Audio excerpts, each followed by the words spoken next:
camp. It's a federal camp. It's Camp Cupcake. It's not. It's prison. Jen Shah's first interview since leaving federal prison has put Ghislaine Maxwell back under an intense spotlight. Shah says that while they were both housed at the same federal prison camp in Bryan, Texas, Maxwell showed no remorse for victims, and Shah also alleges that Maxwell appeared to receive treatment other inmates did not. The Bureau of Prisons, however, says staff are required to treat inmates equitably, and that allegations of preferential treatment are taken seriously. On April 1, 2006, Shah was back in headlines after breaking her silence about her own fraud case and describing what she says she witnessed during her time behind bars. And if you follow celebrity legal timelines, public statements, and verified entertainment updates, subscribe, like, and share to support Starline Daily for more celebrity updates and trending entertainment news. Shah was released from Bryan in December 2025, after serving about 2 years and 9 months, and she is now serving the remainder of her sentence under home confinement. What makes this update so striking is how directly Shah framed her distance from Maxwell. According to Shah, she chose to keep her interactions limited, not simply because Maxwell was another high-profile inmate, but because of what Shah says Maxwell communicated about the victims in her case. Shah also said Elizabeth Holmes, who remains at the same prison camp, kept her distance as well. In Shah's account, the issue was remorse, or more precisely, the lack of it. Shah pointed to one moment that stayed with her.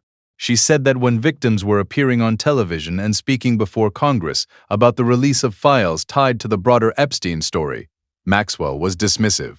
Shah said that reaction deeply unsettled her, especially because Shah herself now says she understands the weight of victim harm in her own case. That contrast is a major reason this interview is getting attention. Shah is publicly presenting herself as someone who now accepts responsibility, while describing Maxwell as someone who, in Shah's telling, did not. Shah went even further when discussing day-to-day life inside the prison camp.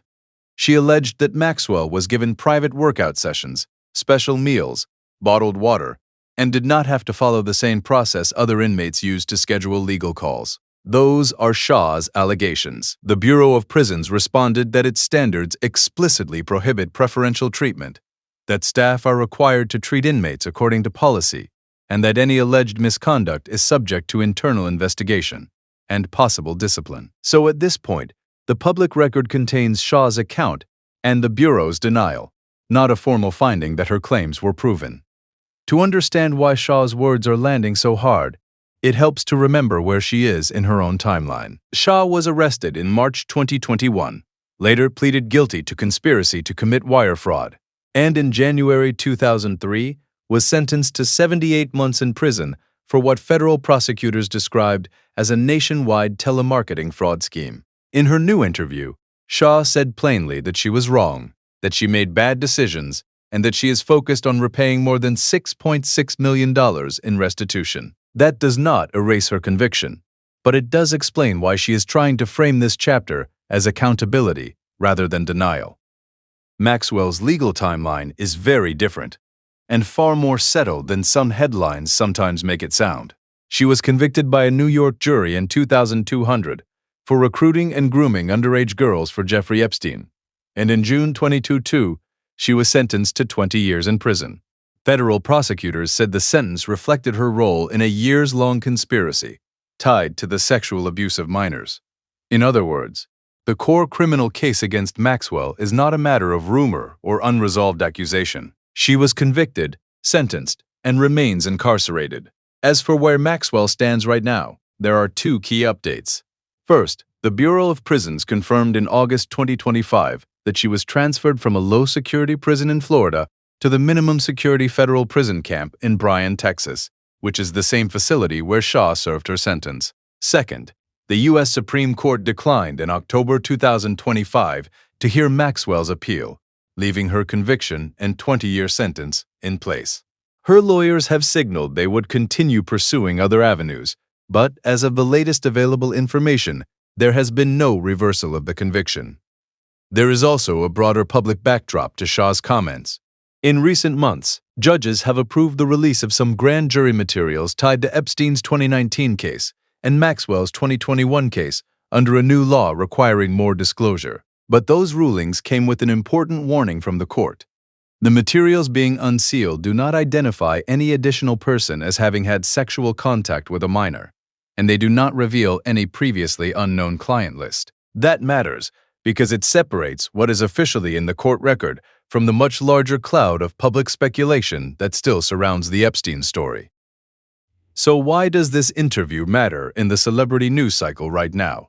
Because it combines three things viewers instantly recognize: a former reality star speaking for the first time after prison, one of the most notorious convicted figures in the Epstein case, and a first-hand account from inside the same federal facility. But the careful way to read it is this: Shah has made new allegations about Maxwell's conduct in prison and Maxwell's attitude toward victims, while the Bureau of Prisons has rejected any suggestion that inmates are supposed to receive special treatment. For Shah, this moment is also part of a larger effort to reshape her own public image.